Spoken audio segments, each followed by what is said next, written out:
All right, today we're going to dig into a really fascinating story, the spectacular collapse of two of America's most legendary luxury retailers. I mean, how did Saks Fifth Avenue and Neiman Marcus, these absolute titans of high fashion, end up completely buried in debt and filing for bankruptcy? It's a wild ride. And this story really kicks off with a brutal lesson in power, delivered by one of the biggest names in luxury. This single quote right here, it just perfectly sets the stage for a drama of massive egos and even bigger miscalculations. So yeah, the first act of our story is this crazy, high-stakes power play. On one side, you've got this really ambitious retail executive who's trying to build an empire, and on the other, well, you've got the undisputed king of global luxury who was just not about to be pushed around.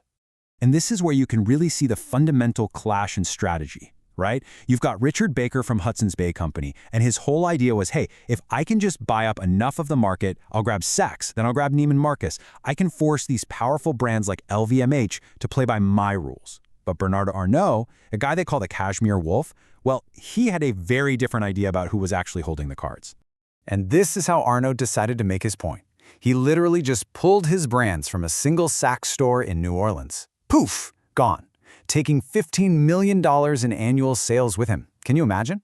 It was all just to prove a point. I mean, talk about a warning shot. But it was one that Baker, tragically, just completely ignored. Okay, so this power play, it becomes even more significant when you realize what was going on with Baker's target, Neiman Marcus. See, the company was already rotting from the inside. Its foundation was cracked like way before he ever even made his move. So what was the core of the problem?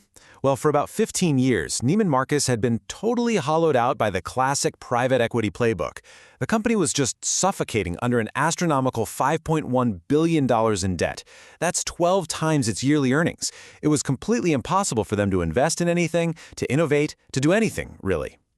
And man, this quote just captures the cultural cost of all that perfectly. You had Stanley Marcus, this legendary merchant who built the entire brand on taste and incredible customer service.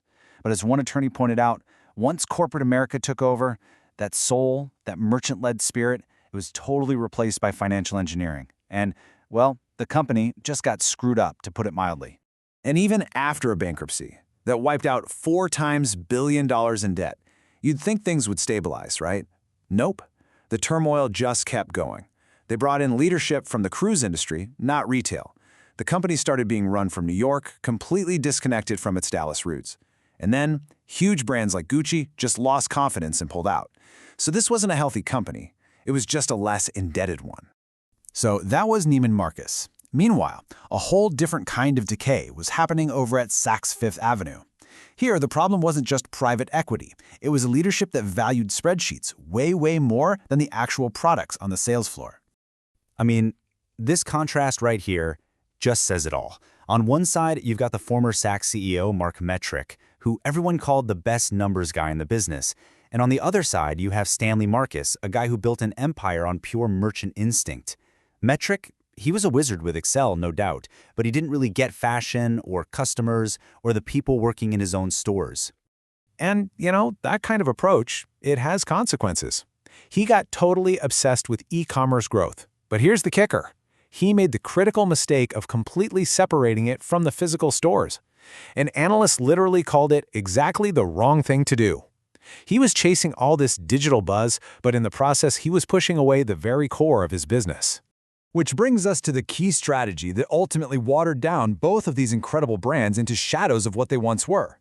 And that's something called the concession model. So what is that? Well, it's a fundamental shift in identity. Think about it. Instead of acting as a curator, a place where expert buyers travel the world to pick out the best of the best, the department store basically becomes a high-end landlord. They're just renting out floor space. And the financial trade-off here is just staggering. Look at this. In a traditional model, Saks would make a $50 profit on a $100 item. Makes sense. But under this new concession model, that profit plummets to just $10. 10! They gave up 80% of their potential profit just so they wouldn't have to carry the risk of owning inventory. So what's the result of all that? Well, the store completely lost its unique point of view. With every single brand building its own little separate shop-in-shop, that curated, cohesive experience just vanished. As one analyst put it, you could close your eyes on the main floor and have no idea which department store you were even standing in. So you're starting to see the playbook here, right? It was never about serving customers better. It was about financial extraction. Step 1, buy an iconic brand. Step 2, strip its real estate for cash. Step 3, play Wall Street games by splitting the company up to chase a higher tech valuation. The stores weren't retailers anymore, they were just assets to be leveraged.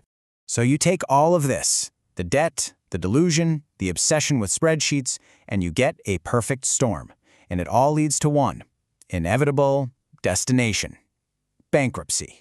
After acquiring the already weakened Neiman Marcus, the new combined company was sitting under a staggering debt load of nearly $5 billion. I mean, for a retail business with shrinking profits and a lost identity, that's just an impossible burden to carry. There's no way.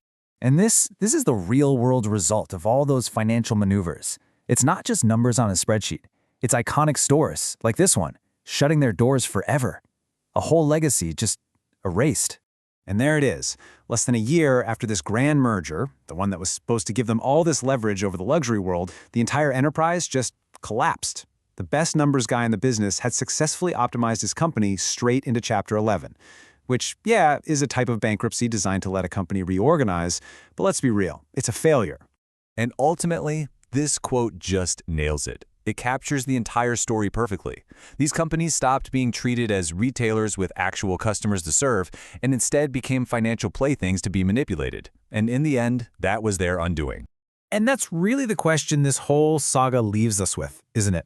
It's a powerful, cautionary tale about what happens when the art of retail gets sacrificed for the science of financial engineering. So, when a balance sheet replaces the customer as the top priority, is failure the only possible outcome? It's something to think about.